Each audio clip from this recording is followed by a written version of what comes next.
남을 돕느라 나 자신을 돌보지 못하는 어른이 친구들을 위해 60초 릴레이 미션 게임을 준비했어요. 결국엔 내가 내 할 일을 잘하는 것이 남을 돕는 거랍니다. 시작! 성공! 성공! 야, 이나 약간. 천천히. 천천히. 팔, 칠, 한 방에 가자. 아니 마지막에 민서 PD는 왜 바구니 들고 서 있어? 시작! 성공. 자. 자, 공기. 주자. 성공.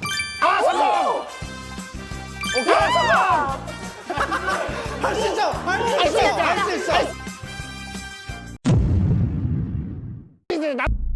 도울 수 있어. 하지마. 그냥 내가 할게. 하고. 이거 못해? 공기하고. 하고.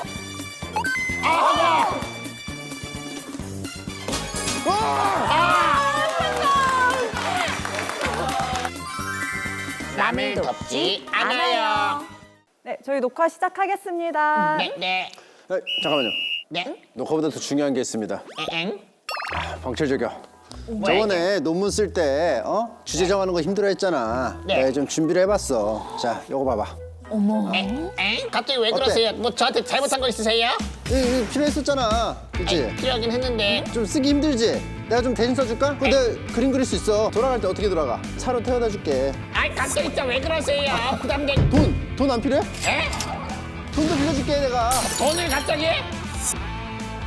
너 돈 없잖아. 그지잖아. 뭐 연기하려고 하지 마. 나보다 남을 돕는 것에 신경 쓰다 지친 등대생들의 사연이 많이 왔어요. 침 선배는 남 돕느라 내가 망가진 경험 있으세요? 제가 막 그 주도적으로 해서 뭐 남을 도와주는 경우는 그렇게 없었던 것 같습니다. 역시 저희 셋으로는 얘기가 안 될 것 같은데요. 그렇죠. 이런 주제에 특화된 전문가님 있잖아요. 다들 알죠? 나도 어디서 끌리진 않아. 혹시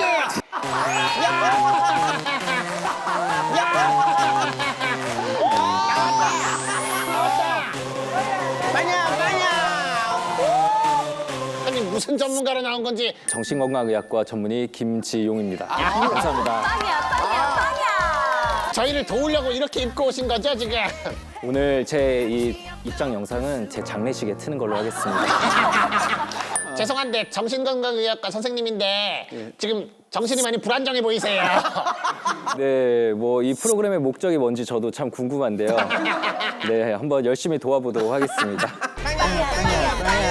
첫 번째 사연입니다. 예. 저는 친구들에게 어려운 일이 벌어질 때마다 친구들이 도와달라고 말하지도 않았는데 제 현생을 벌여가면서 저의 모든 동력을 친구에게 다 쏟습니다. A를 위해 차를 사려고 모은 적금을 깼고요. 세상에. B를 위해서는 다음 날 출근임에도 불구하고 서울에서 부산까지 데리러 간 적도 있어요. 이렇게까지 몸과 마음을 쓰는 나, 왜 그러는 걸까요?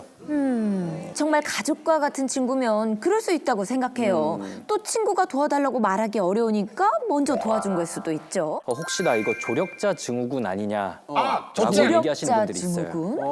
정식 진단명은 아니고 남을 돕는데 마음이 지나치게 기울어져 있는 경우를 얘기하거든요. 그러니까 나를 위하는 마음과 남을 위하는 마음이 적당히 섞여 있어야 될 텐데 이분들은 나는 그냥 뒤로 넘기고 뒷순위. 네, 항상 남들을 위해서 사는 것 같은 모습을 보이는 게 그분들의 특징이에요.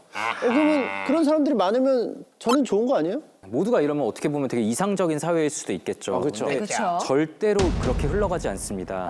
이런 말씀하시는 분들 공통적으로 하는 말들이 결국에는 자신이 더 상처받게 된다란 말이에요. 그렇구나. 본인이 상처를 받는구나. 왜 그렇게까지 남을 돕게 되는 건가 같이 답을 찾다 보면 어떤 분들은 예를 들어서 예전에 내가 인생에서 최고로 힘들 때 아무도 나를 도와주지 않았던 게 너무 한이 되어서 나는 지나칠 수 없다라고 얘기하시는 분도 있고요. 어릴 때부터 내 마음속 구조가 그렇게 굳어져 버리게 된 특정한 환경 속에서 그렇게 되어버린 경우들이 있어요. 아하. 우리 사람의 마음속은 여러 가지 구조로 이루어져 있는데 내 마음대로 하고 싶은 마음이 있습니다. 예. 그냥 동물 같은 욕구, 욕동이라는 게 있고요. 그다음에 자아라는 게 있고 자. 그리고 초자아라는 게 있어요. 보자. 초자아는 사회적으로 종교적으로 이렇게 해야 된다고 하는 올바른 가치관을 우리한테 강요하는 마음이거든요. 어떨 때는 욕동 마음대로 하고 어떨 때는 초자 마음대로 하고 그거를 내가 가운데서 잘 조절할 수 있어야 되는데 정신과에 오시는 진료실에 오시는 많은 분들은 초자아가 너무 커요. 그러면 선생님께서 지금 지드래곤 의상을 입은 거는 욕동인가요? 자아인가요? 초자아인가요? 욕동이지 욕동. 자아가 초자아에게 패배한 경우라고 볼 수 있겠네요. 아까 셀카 많이 찍으시던데요. 그러니까요. 욕동으로 인해서 말이죠. 네, 제 마음속에 근데 또 있고 싶은 마음도 일부 있지 않겠습니까? 내 삶에서 삶의 의미를 잘 못 찾겠으니까 남을 돕는 거에서 오히려 의미를 찾으면서 그러면 내가 뭘 안 이뤄도 어떤 일종의 핑계가 되기도 하잖아요. 아니면 혹시 그냥 남을 돕는 나의 멋진 모습에 스스로 취한 사람들은 아닐까요? 지금 그 얘기 하려고 했는데 내가 먼저 했지. 지금까지 말씀드린 건 굉장히 교과서적인 설명이고 어떤 식으로 포장되냐면 저렇게 도움 줄 수 있는 건 나밖에 없어. 얘네 챙길 수 있는 사람은 나밖에 없어. 라는 마음이 또 숨어져 있는 경우들이 있어요. 그럼 혹시 그런 모습을 이제 못 보이게 하면 예를 들면 인별 스토리에 친구 데리러 370km 달려가는 중 이런 거 못 올리게 하면은 이게 없어질 수 있는 거군요. 네, 그런 걸 안 올리면 약간의 변화의 계기가 될 수도 있겠죠. 그래서 그 사이에 SNS에 좀 끊으셨어요? 팔로미. 그럼 어디까지 도와줘야 정상적인 범위일까요? 그러게요. 근데 이런 적이 없었던 것 같아요. 그러니까 난 이게 이해가 좀 안 되는데 친구들 도와줘 놓고 후회가 안 되면 혹은 뭐 이게 맞는 걸까 이런 생각이 안 들면 괜찮지 않을까요? 그렇죠. 그 내 마음속에서 적당히 타협이 이루어져서 그래 이 정도면 되겠다라고 도와준 경우는 후회도 덜하겠죠. 그래서 이럴 때 중요한 건 메타인지라는 게 중요합니다. 메타인지. 내 상황이 아니라 자신의 친한 친구나 어떤 책이나 영화의 등장인물이 이런 행동을 반복하고 있다라고 한 발짝 떨어져서 나 자신을 바라보는 거예요. 아닌데 싶으면은 내가 또 해왔던 그대로 반복하고 있는 거구나 알아채고 이제 멈춰야 되는 거죠. 그렇죠. 그게 바로 메타인지용. 메타인지요? 동료 의사가 네. 방송을 위해서 퍼 코트를 입는 모습을 메타인지로 본다면 어떠실 것 같으세요? 제가 되게 관종이겠구나라는 생각이 들어요. 어떤 경우에도 일단 내가 우선이고 남에게 최선을 다해줄 때도 나를 사랑하는 것만큼 해라지 나를 뒷전으로 밀어라는 아니기 때문에 다들 한번 잘 생각해 보셨으면 좋겠습니다. 자, 그럼 다음 사연 읽어주세요.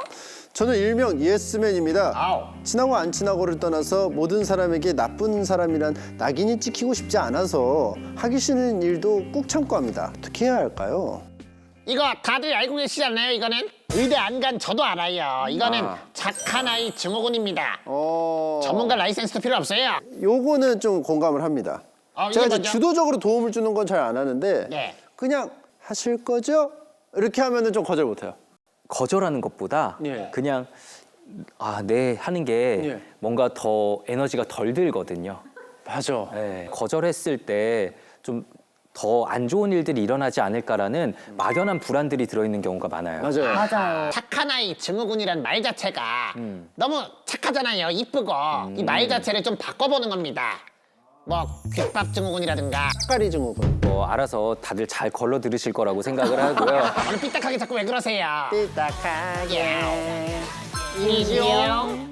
거절이 내 마음을 지키기 위해서 정말 필요합니다. 무조건 연습을 시작하셔야 돼요. 처음부터 싫어요 하기가 조금 어렵잖아요. 네. 그러면은 그냥 그 상대방의 눈을 계속 빤히 조금 쳐다보면서 대답을 조금 안 하면은 근데 그게 거절 아닌가요?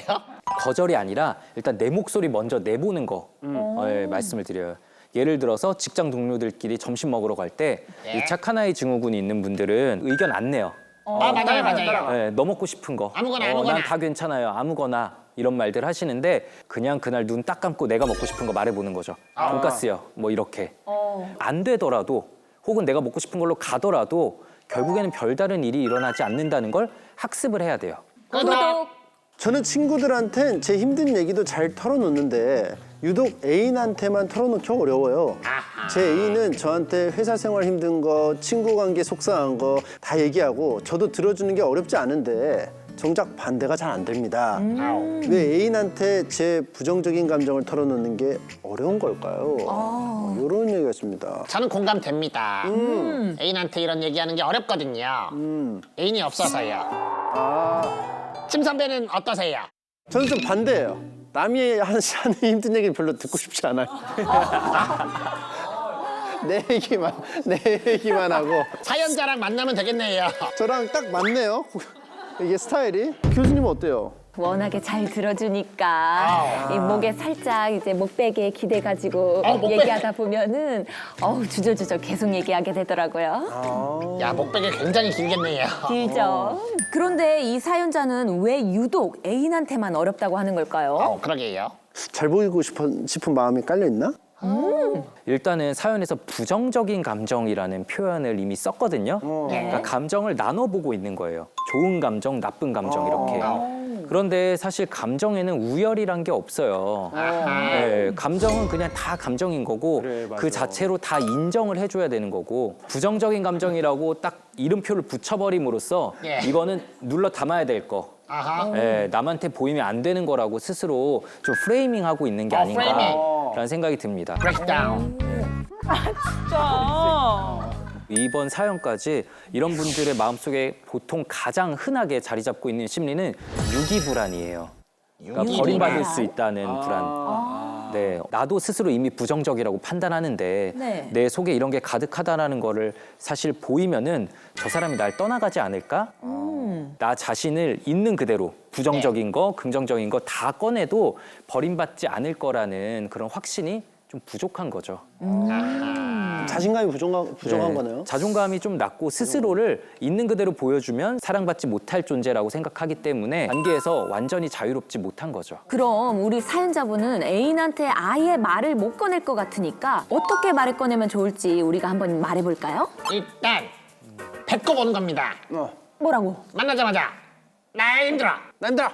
왠지는 너가 알아봐. 이런 식으로. 사연자가 내 감정을 얘기하기 조금 어려워하니까 계속 내 친구가 진짜 내 얘기 아니고 서서히 자기 얘기 조금 섞어가면서 그러니까. 서서히 하다 그죠? 보면은 내 친구가가 아니라 내가 이렇게 말이 나올 수도 있고 아니면은 뭐 이런 건 어때요? 운을 띄우는 게 힘든 거잖아요. 그러니까 야, 왜 그래? 너 왜 그래?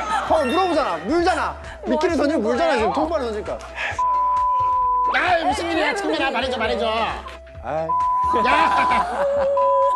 그래서 이거를 하다 보면 상대방이 너무 간절하게 듣고 싶을 거 아니에요. 근데 이런 모습, 이런 걸 정말 못 하시는 분들인 거죠. 네. 마지막으로 의견 드리자면 또 술의 힘을 빌리는 사람들도 많잖아요. 네. 술을 마시면서 오늘 회사에서도 오늘 뭐 촬영하러 갔는데 사람들이 이상한 거 입히고 뭐 지드래곤 노래 틀어주고 그랬어. 사실 애인이 이미 하고 있으니까 말 그대로 나도 해도 됩니다. 모든 걸 다 꺼낸다라고 생각하시지 말고요. 그냥 말의 시작만 해본다. 시작만. 시작. 분명히 괜찮을 거예요. 만약 상대가 나는 너 이런 말 안 하는 모습이 좋아서 만났는데 이제 너 싫다 헤어지겠다라고 하면 빨리 헤어져야 될 사람이었던 거죠. 같이 헤어져야죠. 네, 지금이라도 빨리 알게 됐으니까 너무 다행인 거고. 이 사례에서 저한테는 아내잖아요. 그죠? 오래 살다 보니까 토크거리가 없잖아요. 그죠? 그래서 이제 얘기를 좀 잘 안 하는 상황일 때는 산책을 하면 좋더라고요. 산책을 하다 보면 이 스마트폰에서 이제 벗어나니까 말없이 계속 걷다가 보면은 네. 할 말이 이제 생기더라고요. 이런저런 얘기하다 보면 이제 불만도 좀 자연스럽게 좀 말할 수 있지 않을까 이런 생각을 좀 해보네요.